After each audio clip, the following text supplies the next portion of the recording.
Halo, selamat siang Kakak Rian. Selamat siang, Bagaimana kabar?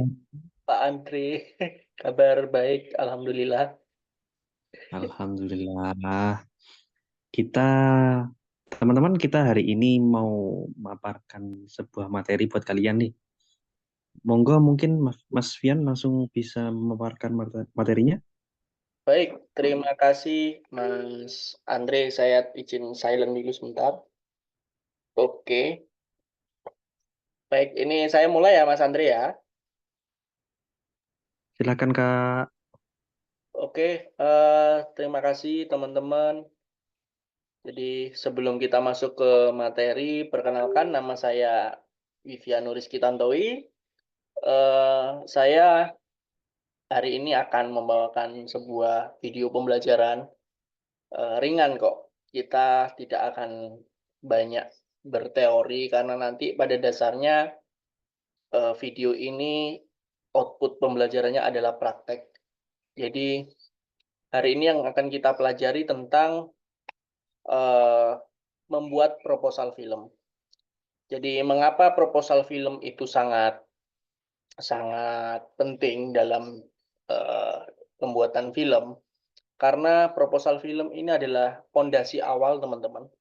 Fondasi awal ketika kita membuat film, tapi kadang kalau pas kayak apa rumah-rumah produksi yang independen, yang berbasis komunitas atau masih ruang lingkup kecil ya bersama teman-teman, kadang kan dananya patungan tuh. Kalau misalnya nggak patungan gimana ya, otomatis harus nyari sponsor. Nah, dengan mencari sponsor ini dibutuhkan sebuah proposal film teman-teman. Nah, proposal filmnya seperti apa? Saya mohon izin Mas Andre untuk share screen. Jadi saya share screen terkait dengan proposal film yang pernah dibuat oleh teman-teman Orange Production pada saat pembuatan film 2 tahun lalu dan eh, proposal film yang diajukan ikut lomba di bulan Juni kemarin untuk eh, Festival Film KPK. Jadi saya akan memberi dua contoh di mana perbedaannya dan juga di mana poin-poin atau apa saja yang harus masuk ke dalam proposal film. Saya mulai proposal filmnya dulu pada ini Dua Berlian dulu ya, film yang 2 tahun lalu dikerjakan oleh teman-teman Orange Production. Oke, Mas Andre sudah kelihatan? Sudah bisa langsung. Oke, terima kasih Mas Andre. Jadi ini adalah proposal film yang dibuat oleh teman-teman Orange Production 2 tahun yang lalu, tahun 2022. Sebenarnya kalau kita bercerita terkait dengan bagaimana proposal film ini dikerjakan pada saat awal mulanya, film Dua Berlian yang dikerjakan oleh Orange Production ini sebenarnya sudah dicanangkan atau sudah direncanakan mulai tahun 2021, teman-teman. Nah, pada saat itu eh, saya dan teman-teman yang lain di tim Orange Production ini ingin membuat film, tapi karena keterbatasan dana, karena pada saat itu kan 2021 itu masih zaman-zamannya COVID ya. Jadi bagaimana dana itu tetap bisa dicari dengan apa istilahnya, memperhatikan efisiensi waktu terhadap produksi syuting, kemudian waktu terhadap jam kerja atau jam istirahatnya teman-teman Orange Production karena pada saat itu situasinya masih COVID-19 ya, pandemi COVID gitu. Nah, singkat cerita, Dua Berlian ini eh, saya ajukan waktu itu bersama produser. Nanti ada profilnya di mana di dalam proposal ini. eh, Teman saya bernama Rio Pradani Putra. Jadi dia dia membantu saya dalam membuat proposal film Dua Berlian ini. Dua Berlian ini film pendek yang dikerjakan oleh Orange Production yang terakhir ya, 2 tahun yang lalu. Ini filmnya Orange Production 2 tahun lalu yang terakhir yang dikerjakan oleh teman-teman Orange Production. Kemudian kami membuat proposal film ini lalu diajukan kepada Kementerian Pariwisata pada saat itu, Kemenparekraf. Nah, nama forumnya atau nama forum yang menerima proposal film itu adalah ini, Forum Akatara ini, teman-teman. Nah, itu Forum Akatara ini adalah forum tempatnya di mana investor-investor, baik pengusaha, baik rumah produksi yang mayor, rumah produksi film yang istilahnya udah punya nama ya, punya duit banyak. Nah, itu berkumpul mereka di satu forum namanya Akatara. Nah, secara singkat cerita, secara ide cerita dan gagasan, proposal film ini diminati oleh beberapa investor yang masuk ke dalam forum Akatara ini. Tapi teman-teman, sayang waktu itu eh, apa namanya, proposal ini secara ide cerita bagus, tapi tidak punya badan hukum atau legalitas hukum yang menaungi Orange Production berproduksi seperti itu. Jadi salah satu syarat untuk penerimaan proposal ini adalah rumah produksi harus berbadan hukum karena kaitannya dengan pajak atau kaitannya dengan segala macam administrasi seperti itu, teman-teman.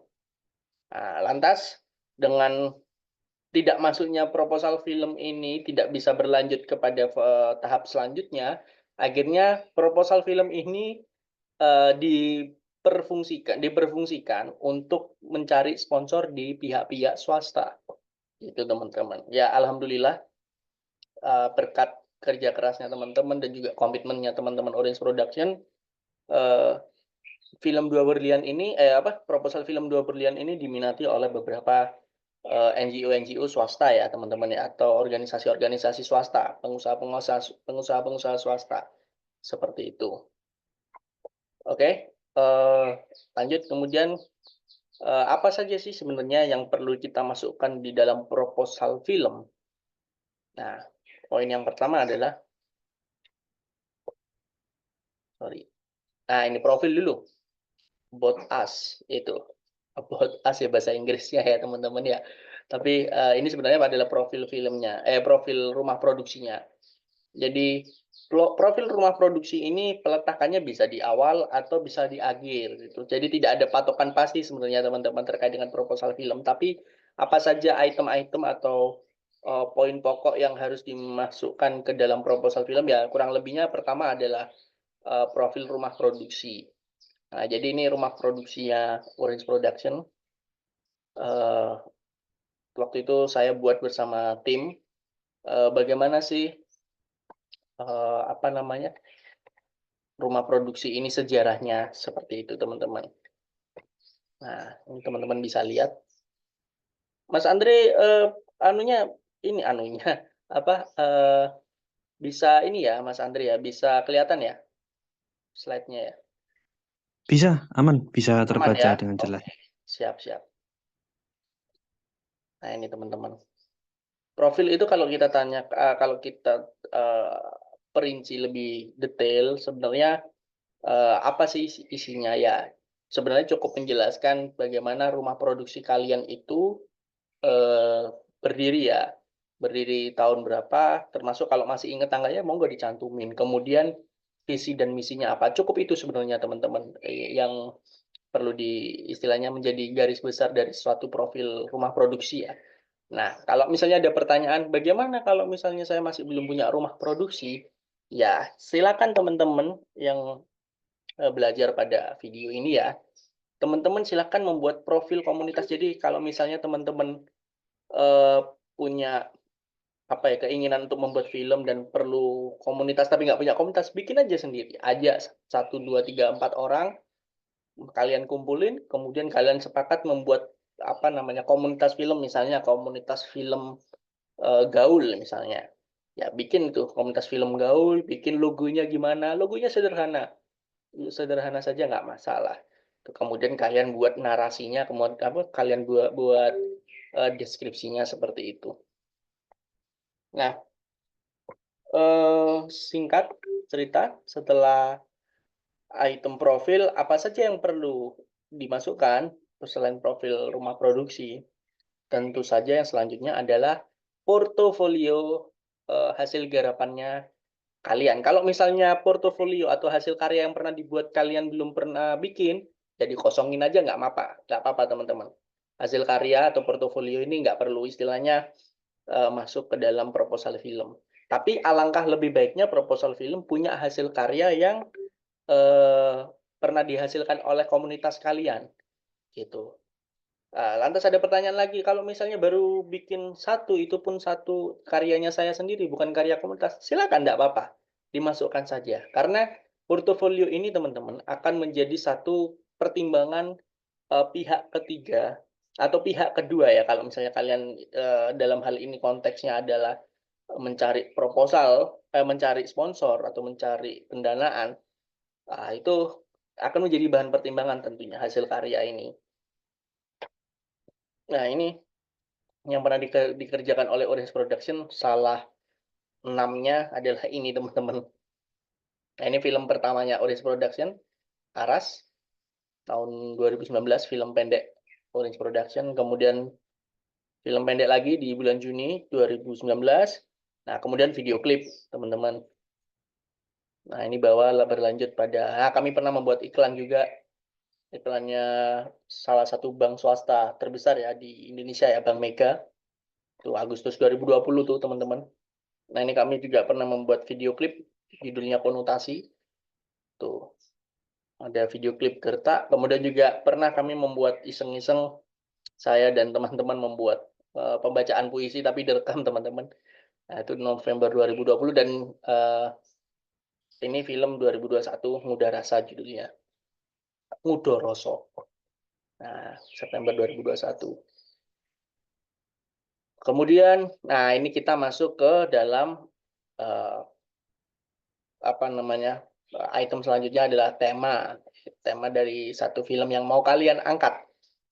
Nah, kalau tadi temanya adalah kalau barusan ini yang film Dua Berlian adalah persahabatan, teman-teman, temanya, karena kebetulan temanya waktu itu kami ingin mengangkat fenomena tentang persahabatan di kalangan remaja itu seperti apa sih. Akhirnya tema itu kami angkat, persahabatan, kemudian dijabarkan. Jadi item yang pertama, item yang selanjutnya adalah tema. Nah, dijabarkan tuh kenapa tuh film kalian misalnya nanti bikin proposal ya, kenapa kok ngangkat tema persahabatan. Dan kalau di Dua Berlian ini teman-teman temanya, penjabaran temanya. Tuh, kurang lebihnya, ide dalam film pendek ini bermula dari memotret keadaan lingkungan yang kurang ramah terhadap kawan difabel di Indonesia. Realitas yang terjadi di masyarakat, kurangnya akan kesempatan pada disabilitas menyebabkan paradigma difabel adalah suatu kelompok yang eksklusif. Tuh, banyak orang yang pada akhirnya tidak melibatkan kawan difabel karena bukan dianggap komunitasnya. Jadi, nah inilah kenapa kok persahabatan itu mau kita potret ya, itu karena berangkatnya dari keresahan saya dan teman saya namanya Rio itu tadi, yang melihat bahwasannya kondisi di lingkungan nih, kondisi di masyarakat itu kurang kurang kurang apa namanya, kurang ramah lah buat teman-teman difabel yang naik kursi roda, yang pakai tongkat, yang eh, nggak bisa mendengar atau yang nggak bisa melihat. Nah, itu kurang ramah itu. Jadi tema persahabatan ini kenapa kok diambil ya? Itulah ide mulanya. Nah, kemudian premis, teman-teman. Ini premis yang saya bold. Nah, ini saya highlight ya. Kelihatan ya. Kelihatan ya, Mas Andri ya? Jelas, jelas. Kelihatan jelas. Oke, nah itu premis, teman-teman. Nah, ini premis. Apa sih sebenarnya premis itu? Kenapa kok harus premis dimasukkan setelah kita tahu temanya? Nah, premis ini sebenarnya adalah salah satu cara pihak kedua atau pihak ketiga, di mana hal ini adalah investor, teman-teman, atau calon pendana, itu bisa tahu isi cerita yang kalian akan kerjakan atau kalian akan produksi. Nah, premis ini kalau kita jabarkan, nah ini juga ada sangkut pautnya sama materi penulisan skenario ya, tapi saya coba jelaskan singkat di sini, teman-teman. Premis itu adalah satu atau dua kalimat yang menjabarkan cerita dari awal sampai akhir, atau apa ya, sederhananya tuh premis itu adalah ringkasan cerita yang berisi tentang 3 rumus. Siapa tokohnya, terus kemudian tujuannya apa, kemudian yang terakhir halangannya apa. Nah, itu disusun dalam 1 sampai 2 kalimat, kayak gitu teman-teman. Jadi dengan membaca premis itu nanti harapannya calon pendana atau investor itu bisa tahu nih gambaran ceritanya nih mau ngambil tentang apa. Nah, kalau dalam hal ini di film Dua Berlian, nah ini premisnya adalah Saras, pemuda yang bekerja sebagai tukang tambal ban, ingin mewujudkan mimpi sahabatnya yang sempat tertunda karena suatu peristiwa, yaitu bernama si Jalu, disabilitas netra dan daksa yang ingin pergi jalan-jalan. Sayangnya, Saras tidak punya kendaraan yang bisa mewujudkan impian si Jalu. Dan bagaimana Saras itu cari cara supaya bisa mewujudkannya. Jadi kalau kita breakdown, teman-teman, kalau kita apa namanya jabarkan, rumusnya itu tadi ya, tokohnya siapa, tujuannya apa, halangannya apa, seperti ini kurang lebihnya. Ini saya highlight lagi. Coba saya highlight. Nah, yang hijau itu adalah karakternya. Ini bisa nggak ya Mas Andre ya saya tulis ya? Oh, ini bisa. Itu mungkin ada fiturnya di Zoom. Ya, ya, betul betul Mas Andre. Ah, ini tokoh. Eh, bagus ya Mas Andre ya tulisannya ya. Man, bagus, bagus. Oh, sangat bagus sekali. Nah, ini tokohnya teman-teman, mohon maaf. Ya, eh, ini tokohnya teman-teman yang saya kasih tanda tulisan warna kuning ini dan saya highlight hijau ini. Nah, itu tokohnya atau karakternya ya teman-teman ya. Kemudian saya coba highlight lagi eh highlightnya ini teman-teman. Saya kasih highlight. Tujuannya apa? Nah, tujuannya adalah ini teman-teman. Bentar. Oke, sama. eh,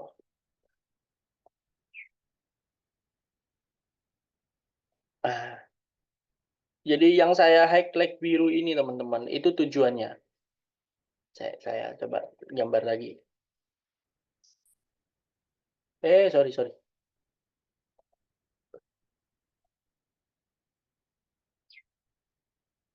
Nah, jadi belajar menggambar nih kita. Belajar menulis. Tokoh tujuannya apa? Nah, ini yang saya highlight ini ya. Warna biru ini ya. Itu. Ini juga nih. Ini nih tujuannya nih. Nah, kemudian halangannya apa, teman-teman? Halangannya adalah mana ya? Ini. Halangannya ini, teman-teman. Sorry, sorry, sorry. Pencet.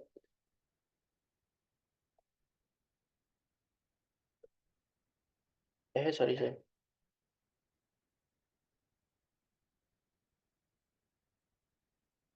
Sorry.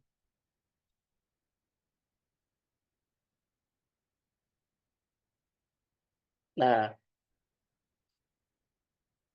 nggak kelihatan. Saya ganti highlight. Jadi warna, oh ya, pink aja lah. Ya ini sorry teman-teman. Warna pink ya. Nah, ini adalah halangannya. Gitu ya. Saya coba tulis lagi biar teman-teman jelas.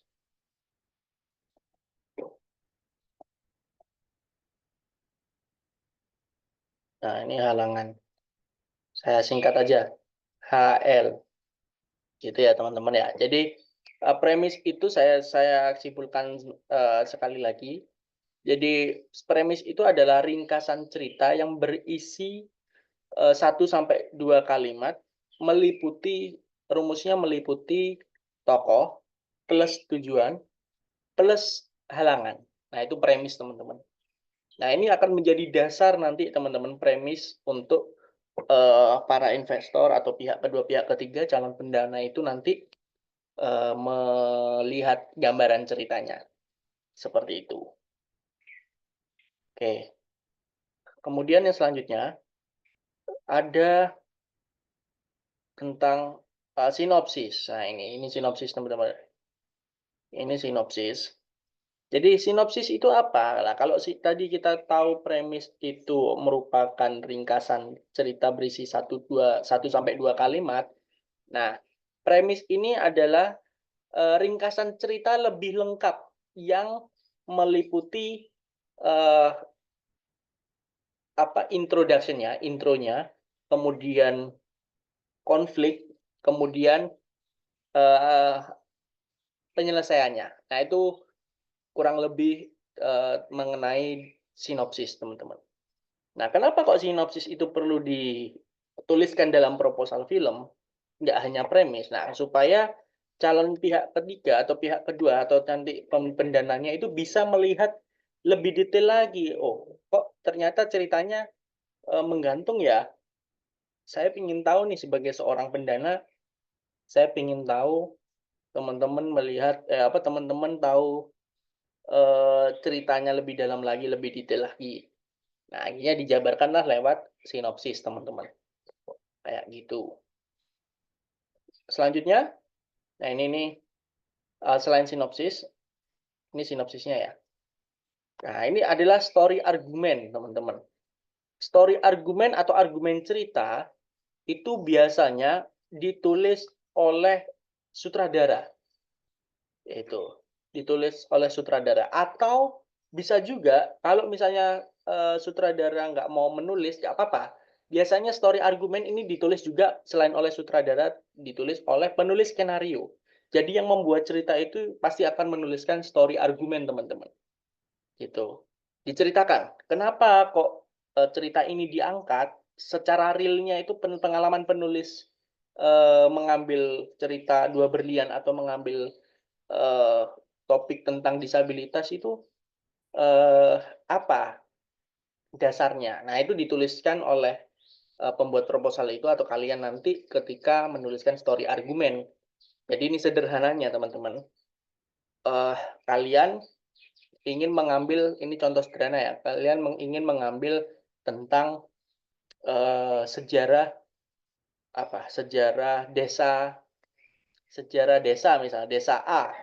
Nah, di desa A itu ternyata dulu ada cerita tentang bagaimana Belanda itu ternyata suka minum kopi ini misalnya di desa A ini. Nah, itu diangkatlah kenapa kok mengambil sejarah minum kopi orang Belanda itu perlu diambil. Nah, itu diceritakan dalam story argumen. Nah, kalau Dua Berlian ini tentang disabilitas kan, tentang persahabatan dan disabilitas. Jadi penulis skenarionya waktu itu menuliskan berangkat dari keresahan film pendek nantinya berjudul Dua Berlian ini mengisahkan tentang kisah Saras gitu. Nah, kenapa kok diambil? Nah, ini karena punya tujuan. Tujuannya apa? Adalah ingin membuat masyarakat Indonesia atau masyarakat sekitar kita di lingkungan yang menonton film itu lebih inklusif atau lebih ramah melihat disabilitas itu bukan hanya untuk hanya untuk objek aja, tapi kita menganggap mereka teman-teman difabel itu seperti kawan kita gitu, seperti sahabat kita ya selayaknya orang pada umumnya lah. Nah, itu dituliskan dalam story argumen. Nah, gitu teman-teman. Kemudian, nah ada mood board.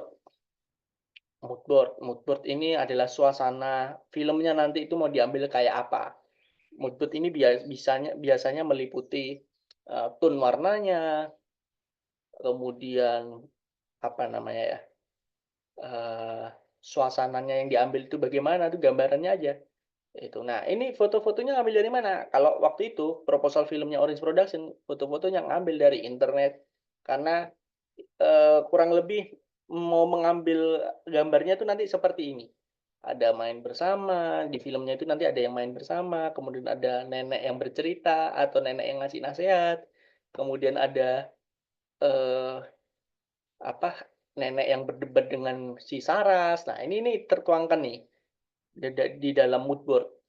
Kemudian eh, ada jalan-jalan. Nah, ini ada juga ngobrol bersama. Ini gambarannya Saras dan si Jalu. Nah, ini lagi kumpul di meja makan atau di dapur. Nah, itu tertuang semua. Ini gambaran ceritanya saja. Itu supaya apa? Fungsi mood board itu supaya pihak kedua atau pihak ketiga, calon pendana, calon investor itu yang mau mendanai film kalian bisa paham. Oh, ternyata nanti gambaran filmnya tuh seperti ini ya, teman-teman ya. Nah, kayak gitu. Itu namanya mood board. Warnanya seperti apa? Nah, ini disusun dalam mood board ya, teman-teman. Selanjutnya ada cache. Nah, ini cache, teman-teman. Cache ini kenapa kok perlu dimasukkan item yang selanjutnya? Jadi kalau kita lihat yang tadi kan sudah ada profil rumah production, profil rumah produksi, kemudian ada premis, ada sinopsis, ada story argumen, ada mood board, selanjutnya adalah cast. Kenapa kok kita perlu masukkan cast? Nah, cast ini atau tokoh ini, calon-calon artisnya ya, castnya ini, castingnya, itu kita bisa punya gambaran nih, mau dibuat seperti apa tokoh dalam film itu. Nah, kalau ini contohnya teman-teman, ini contoh saja. Jadi waktu itu saya mencari dan teman-teman Orange Production mencari teman yang kurang lebih memiliki uh, karakter atau memiliki kesamaan dengan tokoh rekaan, tokoh buatan Orange Production yaitu Jalu ya. Nah, yang kena adalah ini namanya Mas Eris. Mas Eris. Tuh, profilnya ini Mas Eris, saya di Kediri, itu merupakan mahasiswa. Dia punya kekurangan teman-teman, punya disabilitas, itu netra low vision sesuai dengan tokoh Jalu. Itu teman-teman. Nah, kemudian uh, selanjutnya ada Saras. Nah, ini Saras, waktu itu kita mau ngambil artis ya, karena kan ini diajukan ke kementerian ya. Akhirnya sesuai dengan gambaran Saras, rambutnya yang panjang, kemudian senyumnya yang menawan, kemudian kulitnya yang sawo matang. Itu kami punya gambaran ngobrol dan diskusi dengan tim. Akhirnya mengharapkan wishlist ya, wishlist kami mengharapkan Lea Cia Rachel ini bisa bermain dalam film Dua Berlian, film garapannya Orange Production. Nah, siapa itu Lea? Nah, Lea itu pemain FTV, teman-teman. Dan sekarang masih mengenyam pendidikan. Nah, kemudian ada tokoh Nenek Saras. Itu Nenek Saras ini kebayang oleh teman-teman waktu itu diskusi, terpilihlah Marini Suryo Sumarno. Sumarno, betul. Nah, ini pengalamannya main film udah banyak, termasuk dapat penghargaan di Festival Film Indonesia ya, di film Anna Maria ini. Nah, ini gambaran neneknya tuh seperti ini, teman-teman. Gambaran neneknya seperti ini. Nah, kemudian cash itu, kalau ada pertanyaan cash itu masa dimasukin semua, Mas? Itu. Enggak. Jadi cash dalam proposal film itu yang dimasukkan cukup cukup ini cast utama atau karakter utama, tokoh utama. Jadi tokoh utamanya dalam film Dua Berlian itu teman-teman rencananya cuma ada 3. Jadi yang dimasukkan cuma 3. Seperti itu. Nah, apakah harus ada artis? Itu enggak, teman-teman. Kalau misalnya itu tadi konteksnya kayak sudah tahu nih udah ada gambaran dan nawarin ke temen ternyata temennya mau ya langsung aja masukkan ke ini ke mana ke temennya gitu. Oke, waktunya tinggal 10 menit lagi ternyata. Nah, masukin langsung ke proposal kok ke temennya. Sorry, masukin langsung ke proposalnya. Itu. Nah, kalau yang misalnya belum nemu, gimana ya? Udah masukin gambaran aja, gambaran artisnya nih, siapa nih? Misalnya ada Luna Maya itu. Ternyata nanti ketika produksi film bukan Luna Maya, nggak masalah. Nanti bisa diambil dari teman-teman yang mempunyai kemiripan dengan Luna Maya, seperti itu, nggak masalah. Itu teman-teman. Selanjutnya ada distribusi plan. Nah, distribusi plan ini apa? Jadi rencana distribusi. Jadi ketika film sudah selesai dibuat, itu rencananya mau disetel di mana? Itu namanya distribusi plan. Nah, ini harus ada di dalam proposal film teman-teman. Waktu itu Dua Berlian setelah produksi itu mau dimasukkan kemana? Nah, dimasukkan ke festival film. Ada kayak Minikino Film Festival, Jogja Netpack Asian Film Festival, nah, dan macam-macam. Itu ya alhamdulillah keturutan teman-teman, keturutan di festival-festival film. Kemudian kami juga waktu itu rencana mau masukkan di bioskop independen atau bioskop alternatif, bioskop komunitas itu bisa. Waktu itu juga diputar oleh teman-teman perfilman di Jember, komunitas-komunitas film. Itu termasuk juga waktu itu kita pernah nyetel di pondok pesantren. Nah, itu lewat ini di rencana distribusinya, bioskop independen. Nah, kemudian repackaging omnibus film. Nah, ini nggak keturutan, tapi alhamdulillah waktu itu bisa masuk bioskop gitu. Nah, ini juga salah satu planning yang tanpa diduga ya teman-teman. Itu bisa masuk bioskop film Beberlian. Kemudian yang selanjutnya adalah submit atau mengumpulkan di platform online. Nah, ini belum keturutan teman-teman. Kayak gitu. Nah, ini timeline. Timeline ini adalah apa namanya jadwal estimasi jadwal teman-teman. Di mana aja, apa kapan aja nanti waktunya. Jadi kalau di film Dua Berlian, estimasinya adalah Oktober 2021 sampai Januari. Nah, ini teman-teman bisa lihat sendiri. Nah, itu harus punya perencanaan teman-teman terkait dengan timeline karena nanti pihak sponsor itu juga bisa nge-planning atau merencanakan ini kapan ya kita bisa masukkan produk kita nih ya ke dalam film ini lah itu.